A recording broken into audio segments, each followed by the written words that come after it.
আপনি কি জানেন যে ঘরে মা লক্ষ্মী সন্তুষ্ট থাকেন সেই ঘরে কখনো অভাব আসে না। কিন্তু যদি পুজো করেও ফল না পান, যদি বারবার চেষ্টা করেও সংসারে শান্তি না আসে, তাহলে হয়তো একটাই কারণ, আপনি জানেন না সেই বিশেষ নিয়ম। আজকের এই ভিডিওতে আমরা সেই নিয়মই বলবো। শেষ পর্যন্ত দেখুন, কারণ সবচেয়ে গুরুত্বপূর্ণ কথাটা একদম শেষেই রইল। বাংলার ঘরে ঘরে একটা বিশ্বাস আছে, বৃহস্পতিবার মানেই মা লক্ষ্মীর দিন। সেই ছোটোবেলা থেকে দেখে এসেছি, মা ভোরবেলা উঠে স্নান সেরে পরিষ্কার শাড়ি পরে ঠাকুর ঘরে বসে মাথা নত করতেন। সেই দৃশ্যটা মনে পড়লে আজও বুকের ভেতর ভরে যায়।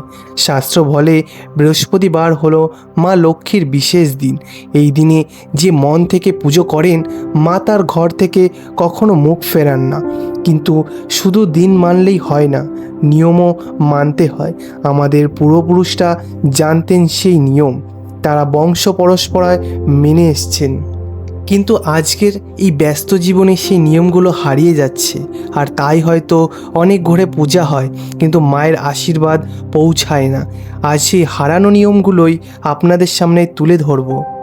কিন্তু একটা সমস্যা আছে, অনেকেই পূজা করেন প্রতি বৃহস্পতিবার, নিয়ম করে বসেন, ফুল দেন, প্রদীপ জ্বালান, তবুও মনে হয় কিছু একটা কাজ করছে না।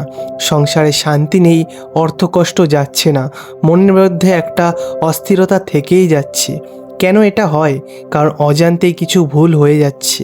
হয়তো পুজোটা সময়টা ঠিক হচ্ছে না, হয়তো ঘরে এমন কিছু আছে যা মা লক্ষ্মী অপছন্দ করেন, হয়তো পুজোর পর এমন কিছু করা হচ্ছে যা উচিত নয়। এই ভুলগুলো বড় ভুল নয়, কিন্তু ছোট ভুলও মায়ের আশীর্বাদকে আটকে দিতে পারে। আমাদের মায়েরা, দিদিমণিরা এই ভুলগুলি জানতেন, তাই তাদের পূজায় মায়ের কৃপা নামতো। আজ সে জ্ঞানটুকু হারিয়ে গেছে, কিন্তু আজ আমরা সেটা আবার ফিরিয়ে আনব। আমাদের পূর্বপুরুষেরা কিছু বিশেষ নিয়ম মেনে চলতেন। এই নিয়মগুলি সবার সামনে বলা হতো না। ঘরের বড়রা ছোটদের কানে কানে বলতেন এই কথা মনে রেখো, এটাই মায়ের কৃপা পাওয়ার পথ। সেই নিয়মগুলি কি? কখন পূজা শুরু করবেন, কি দিয়ে পূজা সাজাবেন, কোন জিনিসগুলো ভুলেও রাখবেন না পূজার ঘরে, কিভাবে আলপনা দিলে মা সত্যি পথ চিনে আসেন, প্রদীপের আলোর কোন দিকে মুখ রাখবেন, এই প্রশ্নগুলোর উত্তর এখনই দিচ্ছি। কিন্তু তার আগে একটু থামুন। যদি মনে করেন এই ভিডিওটা কাজের, এখনই পাশের ঘন্টা চিহ্নটি চাপ দিন, যাতে পরের ভিডিওটা মিস না করেন। এবার আসুন সেই বিশেষ নিয়মের কথাই বলি। প্রথম নিয়ম, বৃহস্পতিবার পুজো সবচেয়ে ভালো হয় সূর্যোদয়ের পর থেকে সকাল 10টার মধ্যে। এই সময়টাকে বলা হয় পুণ্যকাল। ঘরের বাতাস শুদ্ধ থাকে, মন শান্ত থাকে, মায়ের কাছে সেই সময় প্রার্থনা সরাসরি পৌঁছায়। বিকেলে বা রাতে পূজা করলে ফল কম হয়। যদি সকালে কোনো কারণে না হয়, সন্ধ্যার আগে, সূর্যাস্তের আগেই করুন। কিন্তু সূর্য ডোবার পর পূজায় বসা এই ব্রতের নিয়ম ঠিক নয়। দ্বিতীয় নিয়ম, মা লক্ষ্মী পছন্দ করেন সাদা ও হলুদ ফুল, বিশেষ করে পদ্ম যদি পাওয়া যায়। মা না পেলে গাঁদা ফুল বা শিউলি ফুলও চলবে। হলুদ রঙের জিনিস মায়ের বিশেষ প্রিয়। পূজার থালায় হলুদ কাপড় বেছান, হলুদ ফল রাখুন, যেমন কলা আর আম। চাল ফুল দিয়ে সাজান, ধান রাখুন, ধান মানে সমৃদ্ধি এবং মায়ের প্রতীক। একটু গুড় আর নারকেল প্রসাদ হিসেবে রাখুন, মা এই সাদামাটা ভক্তিতেই বেশি খুশি হন। তৃতীয় নিয়ম, এটা অত্যন্ত গুরুত্বপূর্ণ। পূজার দিন ঘরে ঝগড়া করবেন না, কড়া কথা বলবেন না, কাউকে কষ্ট দেবেন না। মা লক্ষ্মী শান্তির দেবী, যেখানে অশান্তি সেখানে মা থাকতে পারেন না। পুজোর দিন ছেঁড়া বা নোংরা কাপড় পরবেন না, খালি পেটে পূজায় বসুন। পুজোর সময় মোবাইল দূরে রাখুন, মন সম্পূর্ণ মায়ের কাছেই দিন।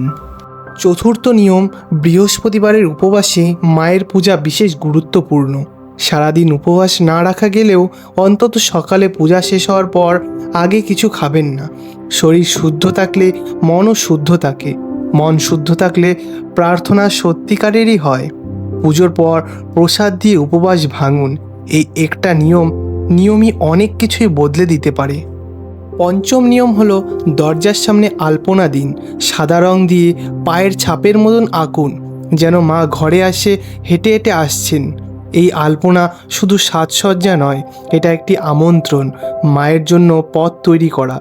ঘরের ভেতর থেকে বাইরের দিকে নয়, বাইরে থেকে ভেতর দিকে আঁকুন, যেন মা ঘরে ঢুকছেন। আর যেদিন আলপনা দেবেন সেই দিন মেঝে অবশ্যই পরিষ্কার করবেন। ষষ্ঠ নিয়ম, প্রদীপ জ্বালানোর সময় একটি মাটির প্রদীপ ব্যবহার করুন। সর্ষের তেল বা ঘি দিয়ে জ্বালান।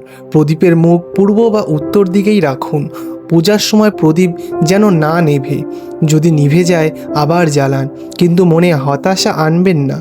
পুজোর পর প্রদীপটা নিজে থেকে নেভাতে দিন, নিজের হাতে ফু দিয়ে নেভাবেন না। এই একটি ছোট্ট নিয়ম, কিন্তু গভীর অর্থ আছে এর।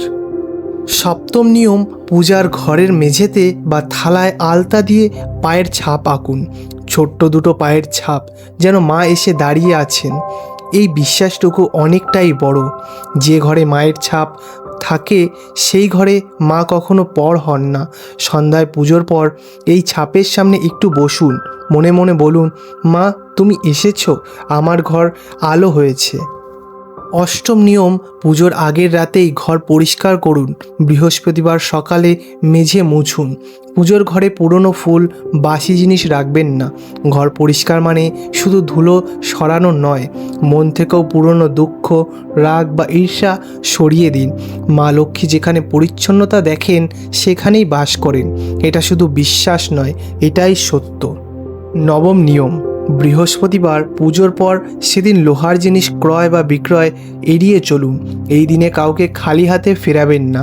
প্রতিবেশী বা গরিব কেউ যদি আসে, একটু প্রসাদ বা একটু ফল দিন। মায়ের কৃপা নিজের রাখলে বাড়ে না, ভাগ করে দিলে বেশি বাড়ে। এটাই মায়ের শিক্ষা। দশম নিয়ম হলো, পুজোর থালায় কিছু মুদ্রা বা টাকা রাখুন। পুজো শেষে সেই টাকা মায়ের কাছে রেখে দিন। মাসে মাসে সেই টাকা সংসারের কোনো ভালো কাজে লাগান, কারো সাহায্যে লাগান। এটাই লক্ষ্মীর অর্থের চক্র। যা দেন তা ফিরে আসে, কিন্তু মনে রাখবেন, দেওয়ার মনটা যেন সত্যিকারের হয়। মা লক্ষ্মী শুধু ধনের দেবী নন, তিনি সংসারের দেবী, তিনি মায়ের দেবী, তিনি ঘরের উষ্ণতার দেবী। যে ঘরে মায়ের পুজো হয় মন থেকে, সে ঘরে শুধু টাকা আসে না, আসে শান্তি, আসে সন্তানের সুস্থতা, আসে দাম্পত্যের মধুরতা, আসে বৃদ্ধ মা বাবার হাসি। হয়তো আপনার অনেক অনেক কষ্ট, হয়তো সংসারে টানাটানি চলছে, হয়তো মনে হচ্ছে আর পারছেন না, কিন্তু একবার মাকে ডাকুন সত্যিকারের মন দিয়ে, নিয়ম মেনে। মা কখনো তার সন্তানকে ফিরিয়ে দেন না, কখনো না। বাংলার মায়েরা জানেন, যে রাতটা সবচেয়ে অন্ধকার সেই রাতের পরেই ভোর আসে। মা লক্ষ্মী সেই ভোরের আলো। আজকে ভিডিওতে আমরা জানলাম বৃহস্পতিবার লক্ষ্মী পুজোর সেই বিশেষ 10টি নিয়ম, যা মেনে চললে মা লক্ষ্মীর কৃপা সত্যিই নামে। এই ভিডিওটা যদি আপনার ভালো লেগে থাকে, এখনই নিচে লিখুন জয় মা লক্ষ্মী। এই দুটো শব্দই হোক আজকের আমাদের প্রার্থনা। আর আপনার কাছে মানুষকে এই ভিডিওটা পাঠান, যে বোনের সংসারে কষ্ট হচ্ছে, যে মায়ের মন খারাপ, যে বন্ধুর হাল ছেড়ে দিচ্ছে, তাদের কাছে এই ভিডিওটা পৌঁছে দিন। হয়তো এই কথাগুলি তাদের নতুন শক্তি দেবে। এখনই সাবস্ক্রাইব করুন, না পাশের ঘন্টা চিহ্নটি টিপে রাখুন, যাতে মায়ের প্রতিটি কথা আপনার কাছে পৌঁছায়। আর পরের ভিডিওতে আমরা বলবো এমন একটি বিশেষ, যা অনেকেই জানেন না। মা লক্ষ্মী রুষ্ট হলে ঘরে কি কি লক্ষণ দেখা যায় এবং কিভাবে মায়ের মন ফেরাবেন, সেই ভিডিওটা মিস করো না। মা লক্ষ্মীর কৃপায় আপনার সংসার সুখী হোক, আপনার ঘরে আলো আসুক। ধন্যবাদ।